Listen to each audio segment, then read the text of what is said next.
pondelok 11. októbra zavítali do spoločnosti Slovalko zástupcovia firmy Kovohuty Krompachy. Dôvodom ich návštevy bol systém TPM.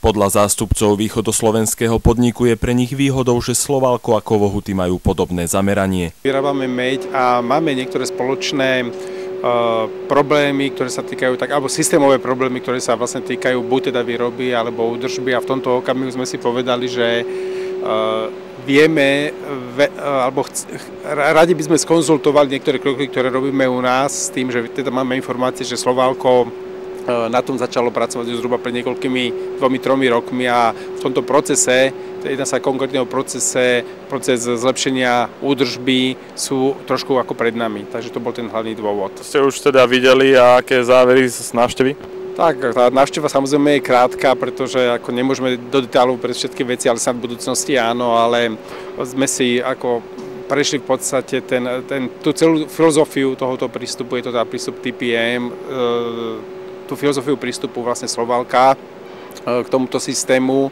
a teraz teda momentálne pozeráme sa ako v prevádzke na niektoré veci, alebo záležitosti, ktoré boli už teda pripravené a eventuálne teda sú v prevádzke alebo nasadení už istú dlhšiu dobu.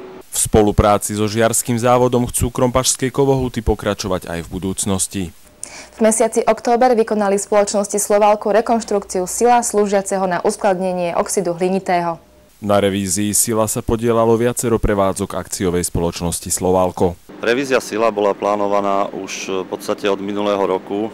Bolo to v spolupráci s viacerými oddeleniami zo Slovalka.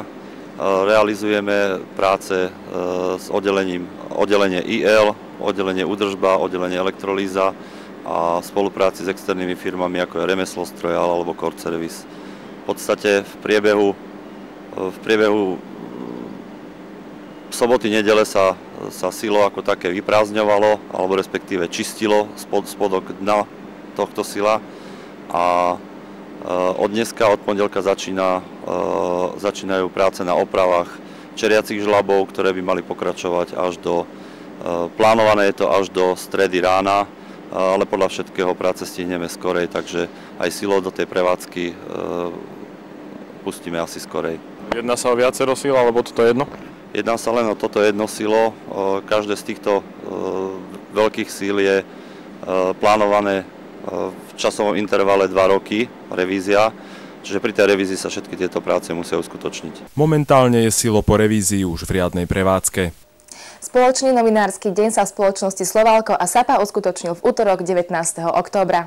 Na pôde spoločnosti Slovalko sa stretli zástupcovia vedenia s novinármi počas novinárskeho dňa. Témou stretnutia boli aktuálne zmeny v spoločnosti, rozdiely modernej v súčasnosti používanej technológie výroby hliníka a jej predchodkyne, ktorá súvisela s dodávkami bauxitu do žiaru v minulosti. Novinári sa zaujímali aj o súčasnú logistiku dodávky surovín, ako sú petrolkoks na výrobu anód alebo oxid hlinitý, a diskusia prebiehala aj na tému ekonomických výsledkov spoločnosti. Súčasťou novinárskeho dňa bola aj prehliadka jednej z prevádzok odlievárne, kde mohli zástupcovia novinárskej obce zažiť výrobu produktov Slovalka na vlastnej koži. Keďže je Slovalko aj najvýznamnejšou norskou investíciou na Slovensku, otázky prirodzene smerovali aj k návšteve prezidentského a norského kráľovského páru Žiary nad Hronom. Program historicky prvej návštevy norského kráľa Haralda V. s kráľovnou Soňou, ktorá prebieha v týchto dňoch, sa symbolicky ukončí práve v závode Slovalka. Reportáž z návštevy uvedieme v nasledujúcom magazíne. To bolo pre dnešok všetko. Ďakujeme za pozornosť a tešíme sa na stretnutie opäť o týždeň. Dovtedy dovidenia.